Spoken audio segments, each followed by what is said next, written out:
बोलिए नारायण भगवान की जय। बोलिए मेरे बांके बिहारी लाल की जय। आप सभी को श्री कार्तिक मास की हार्दिक शुभकामनाएं। श्री सुजी महाराज शौनकादिक 88,000 ऋषियों को कार्तिक मास का 9वां अध्याय श्रवण करवाते हैं। श्री शौनकादिक 88,000 ऋषियों ने पूछा कि हे सुजी महाराज, आपने बताया कि किस प्रकार से कार्तिक में व्रत को धारण करें, इसका उद्यापन करें। अब आगे की कथा हम सुनना चाहते हैं। श्री सुजी महाराज कहने लगे कि राजा पृथु ने श्री नारद जी से प्रश्न किया कि हे नारद जी, आपने जो पूजा तथा व्रत में तुलसी जी का पूजन बताया कि तुलसी से भगवान नारायण अत्यधिक प्रसन्न होते हैं, कृपया करके उस तुलसी जी की कथा सुनाने की कृपा करें कि तुलसी जी पूर्व जन्म में कौन थी, किस प्रकार से वे तुलसी बनी और किस प्रकार से वो पूजनीय बनी। जब श्री नारद जी राजा पृथु से कहने लगे, एक बार भगवान शंकर के दर्शन करने के लिए इंद्र तथा बृहस्पति गए।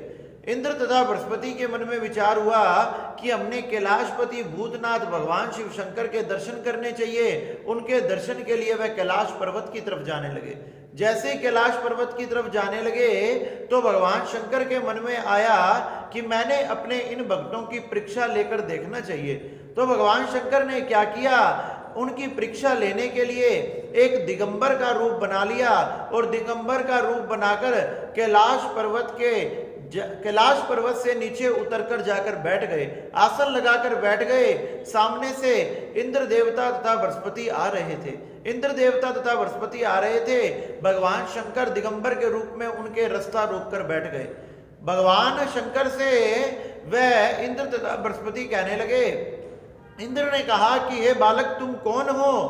क्या तुम जानते हो कि भगवान शंकर कैलाश पर्वत पे हैं या नहीं है? उस दिगंबर ने कोई जवाब नहीं दिया। इंद्र ने बार बार प्रश्न किया कि क्या तुम जानते नहीं, मैं देवराज इंद्र हूं, देवताओं का राजा हूं, त्रिलोकी का स्वामी हूं, स्वर्ग का अधिकार मेरे पास है, फिर भी तुम मेरे बात का उत्तर नहीं देते। अनेक प्रकार से इंद्र उस दिगंबर को कहने लगे कि हे दिगंबर, मुझे शीघ्र बताओ कि भगवान शंकर है या नहीं तो हमारे रास्ते को छोड़ दो, हमारे रास्ता रोक कर क्यों बैठे हो। इस प्रकार से जब उन दिगंबर ने कोई भी प्रश्न का उत्तर नहीं दिया, ना रास्ते से हटे, तो इंद्र को क्रोध आ गया।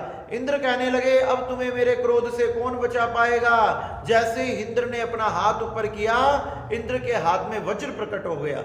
वज्र जैसे ही प्रकट हुआ, जैसे ही इंद्र उस वज्र का वार उस दिगंबर पर करने लगे, इतने में तो दिगंबर ने अपने नेत्रों को खोल दिया और जैसे ही नेत्रों को खोला, इंद्र का हाथ वहीं स्तंभित रह गया। इंद्र का हाथ हिल नहीं पाया। देवराज इंद्र ने अपना पूरा जोर लगाया, पूरी ताकत, पूरी शक्ति लगाई, फिर भी देवराज इंद्र का हाथ हिल नहीं पा रहा। देखते ही देखते उस दिगंबर को क्रोध आ गया, नेत्र लाल हो गए, बड़ी बड़ी जटाएं हो गई तथा मानो नेत्रों से अग्नि प्रकट होने लग गई हो। ऐसे क्रोध रूप को देखकर भगवान शंकर जो दिगंबर बने हुए थे, उनमें से एक तेज प्रकट हुआ।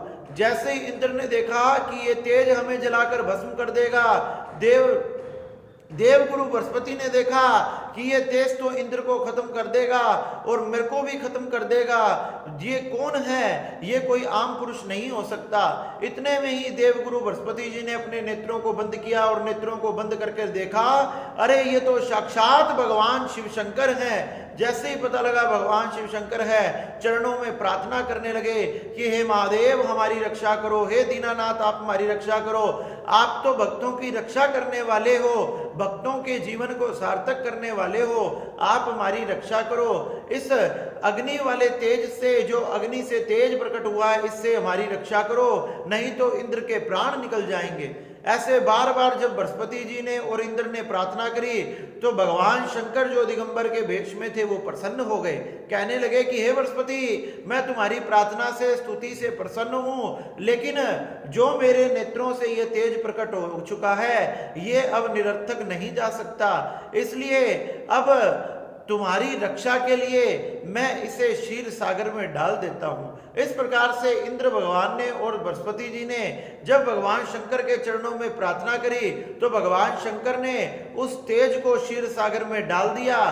तथा इंद्र तथा बृहस्पति को दर्शन दिए।